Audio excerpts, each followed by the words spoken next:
Bismillahirrahmanirrahim. Assalamualaikum warahmatullahi wabarakatuh. Perkenalkan, nama saya Elisa dengan NIM 1201201 dari Prodi Hukum Keluarga Islam. Di sini saya akan menjelaskan tentang konsep wilayatul hukmi dalam penentuan awal bulan. Jadi, pertama kita akan membahas tentang apa itu pengertian wilayatul hukmi. Jadi, pengertian matlak wilayatul hukmi adalah batasan geografis keabsahan rukyat dengan menjadikan batas negara politik sebagai batas keabsahan rukyat atau yang lebih dikenal dengan kesatuan wilayah hukum. Selanjutnya yaitu dasar hukum matlak wilayatul hukmi dari hadis Quraib dan masalah matlak, yang artinya dari Quraib bahwa Ummul Fat binti Haris mengutusnya kepada Muawiyah radhiyallahu anhu ke negeri Syam. Aku pun telah memenuhi permintaannya.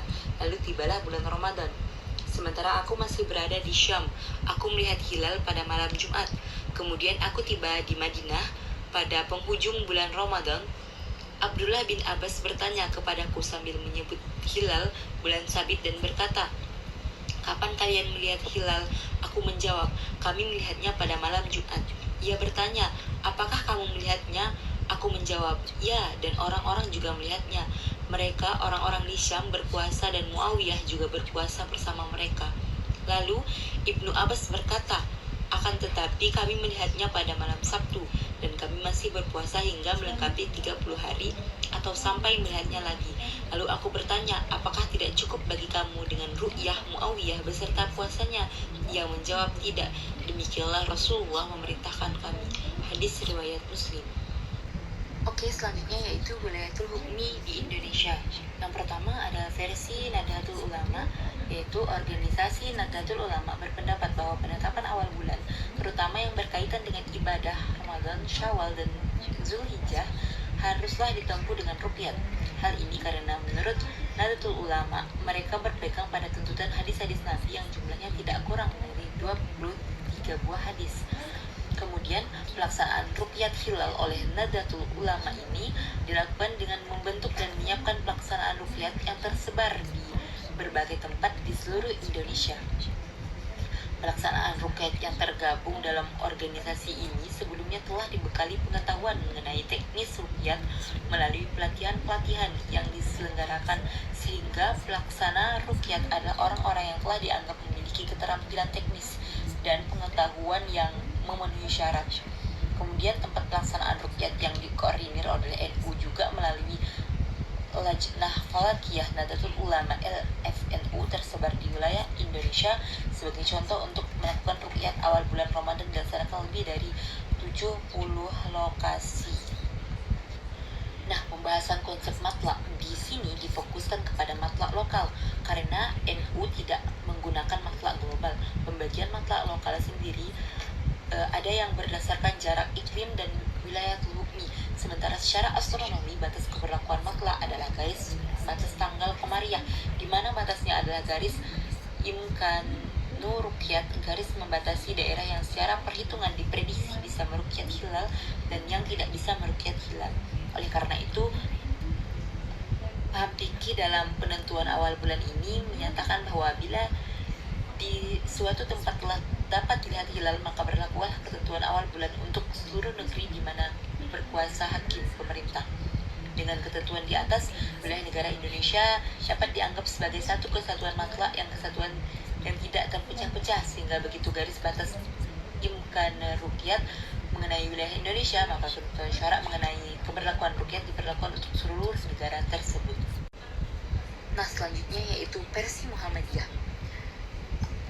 melalui Majelis Tarjih dan Tajrid, pimpinan pusat Muhammadiyah menetapkan bahwa dalam penentuan awal bulan Qamariyah menggunakan metode hisab hakiki wujudul hilal, yaitu awal bulan Qamariyah dimulai apabila memenuhi 3 kriteria sebagai berikut.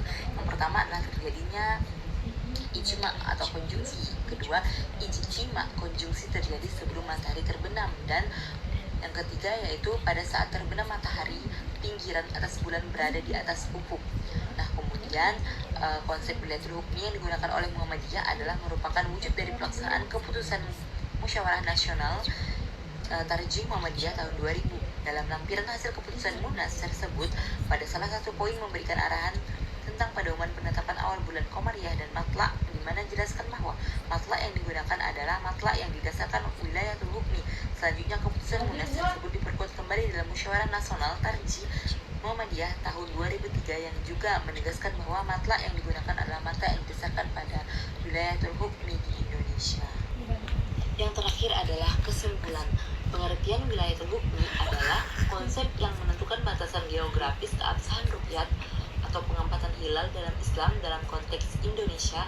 Ini berarti bahwa jika hilal terlihat di suatu wilayah Indonesia, maka itu berlaku untuk seluruh wilayah Indonesia. Konsep ini digunakan untuk menjaga kesatuan umat Islam dalam penetapan awal bulan dan menyelesaikan perbedaan.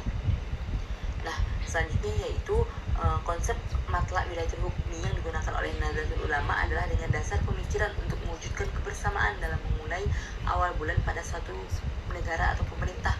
Penerapan matla didasari ketidakpastian hasil ruqyat. Di suatu tempat hilal berhasil dilihat di tempat lain, maka lokasi yang tidak berhasil meruqyat mengikuti lokasi yang berhasil ruqyat. Dengan berlandaskan hal tersebut, maka bila ada laporan keterlihatan hilal dari ruqyat pada suatu tempat, maka menurut NU keberhasilan ruqyat tersebut dapat diberlakukan ke seluruh wilayah negara untuk memulai awal bulan secara bersama. Sedangkan menurut organisasi Muhammadiyah berusaha mengadopsi pemikiran matla tersebut ke dalam hisab wujudul hilal yang digunakannya. Dengan cara demikian, Muhammadiyah memperlakukan hasil hisabnya ke seluruh negara, sehingga seluruh wilayah negara akan bersamaan dalam memulai awal bulan. Akan tetapi, penggunaan konsep wilayatul hukmi akan menjadi masalah. Garis batas wujudul hilal membelah Indonesia. Sebagian hilal sudah wujud dan sebagian hilal belum wujud.